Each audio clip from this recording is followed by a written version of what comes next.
আমার যারে পছন্দ আমি দেব, তোমার যারে পছন্দ তারে দাও।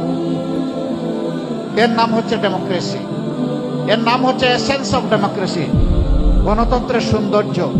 আমরা সেটা দেখতে চাই। গণতন্ত্র একটা স্বতন্ত্র ধর্ম, ইসলাম যেমন একটা দিন, একটা জীবন বিধান। গণতন্ত্র একটা স্বতন্ত্র জীবন বিধান। গণতন্ত্রের ইসলামে যেমন লা ইলাহা ইল্লাল্লাহ কালিমা, আল্লাহ ছাড়া কোনো ক্ষমতার মালিক নেই। গণতন্ত্রের কালিমার মালিক হচ্ছে জনগণ, ছাড়া কোনো ক্ষমতার মালিক নেই। ইসলাম যেমন বলে এই আইন কানুন আল্লাহর পক্ষ থেকে, জনগণের কল্যাণে নবীদের মাধ্যমে।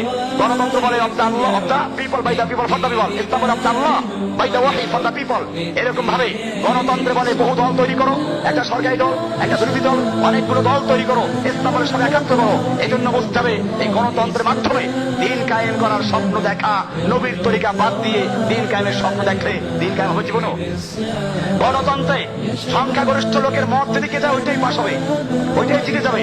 আল্লাহ তাআলা কোরআনে পরিষ্কার বলেছেন, ওয়াইন তুতে আকসারা মান ফিল আরদ, হে নবী আপনি যদি দুনিয়ার সংখ্যাগরিষ্ঠ মানুষের মত অনুসরণ করেন, ইউদিল্লুকা আন সাবিলিল্লাহ, তারা আপনাকে আল্লাহর রাস্তা থেকে পথভ্রষ্ট করে ফেলবে, গোমরাহ করে ফেলবে। এই আয়াতে স্পষ্ট করে যে সংখ্যাগরিষ্ঠ লোকদের মতামত, ভোটের মতামত অনুসরণ করা ইসলামে জায়েজ নেই।